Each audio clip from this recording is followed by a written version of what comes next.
नाचाई मरे डिम्पलवा। हम तो हम लोग के दिल के बात बुझत नहीं, लेकिन हमारे दिल के बात क्यों पूछते नहीं थे। हेलो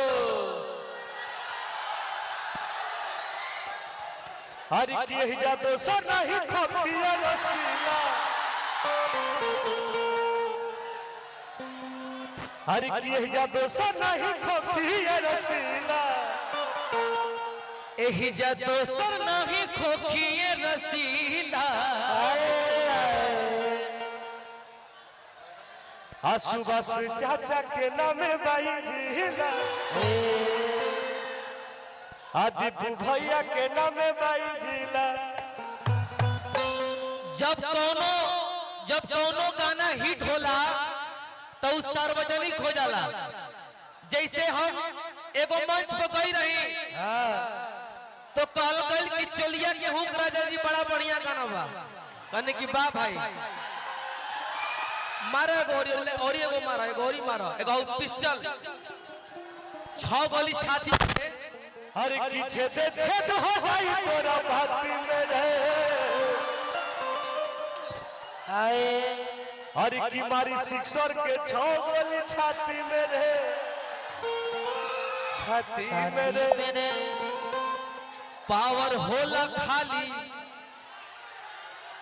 यू पावर होला खाली बिहार यूपी के माटी में रे।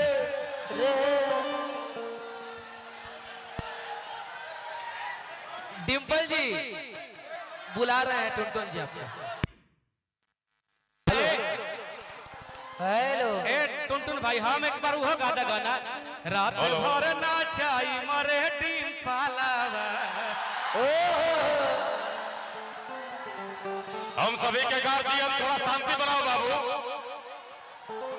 ऑपरेटर साहब ध्यान देंगे। हम सभी के गार्जियन और बिहार के चर्चित नेता आदरणीय सुभाष प्रसाद यादव जी के सम्मान में टुनटुन यादव जी का आगमन पटना दिरांचल में हुआ। मैं चाहता हूं एक और जोरदार तालियां बजाकर आप लोग सम्मान दीजिए।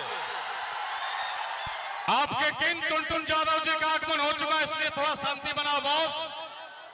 और हम सभी के युवा नेता जिन्होंने कार्यक्रम की पूरी जिम्मेदारी अपने कंधों पे ली, दीपू रावत यादव के लिए एक बार जोरदार तालियां सम्मान के साथ हमारे भाई बजा देंगे।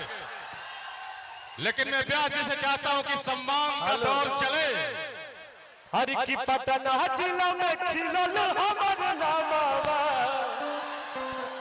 हाय हाय दीपू भैया तोहरे कारनावा।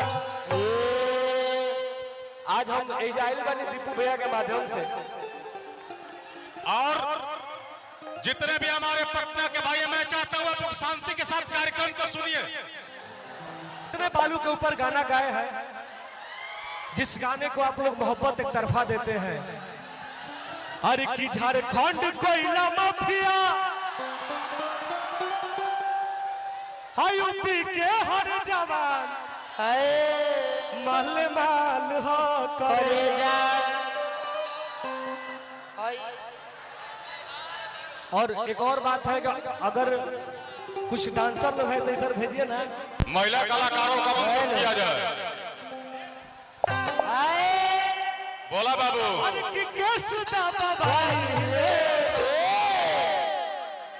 हमारे बसासन बारो शासन कवाइले। हम जाम की थोड़ा सा भोला भैया, भोला जी के टीम बा। भोला भैया, भोला भैया एगो लड़का हमारा लेखा रंगदार लड़का कहता है गर्लफ्रेंड फिर फोन कर हर की फोनवे पठाना हवा में केस दबाइले।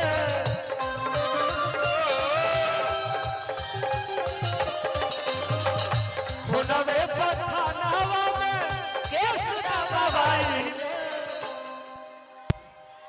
हर की केस दबाइले।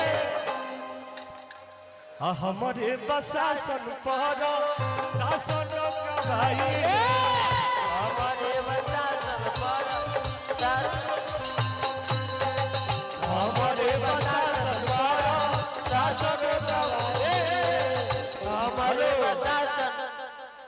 हर की कितना पापा अपन आए हर की चलती चलाई ले 2023 के नवंबर दिसंबर में देले रहे हर की नाम बराबर हमर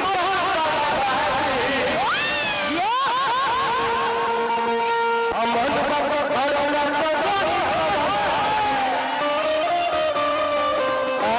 हर की आंख भाई लाल कोन कान कइले बाड़ा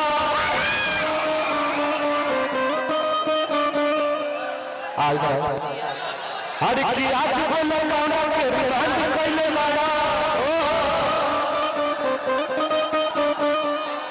दीदिया से मिलल हाथ खुफिया खबर तू दहे दुलाली के नाम कइले बाड़े हाय हाय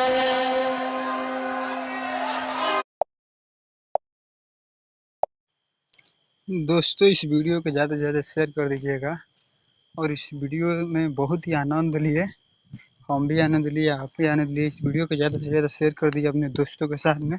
जो भी टुनटुन यादव के फैन है उस वीडियो को ज़्यादा से ज़्यादा शेयर कर दीजिए। हम ऐसे ऐसे वीडियो ले आते रहेंगे आप लोगों के मनोरंजन के लिए।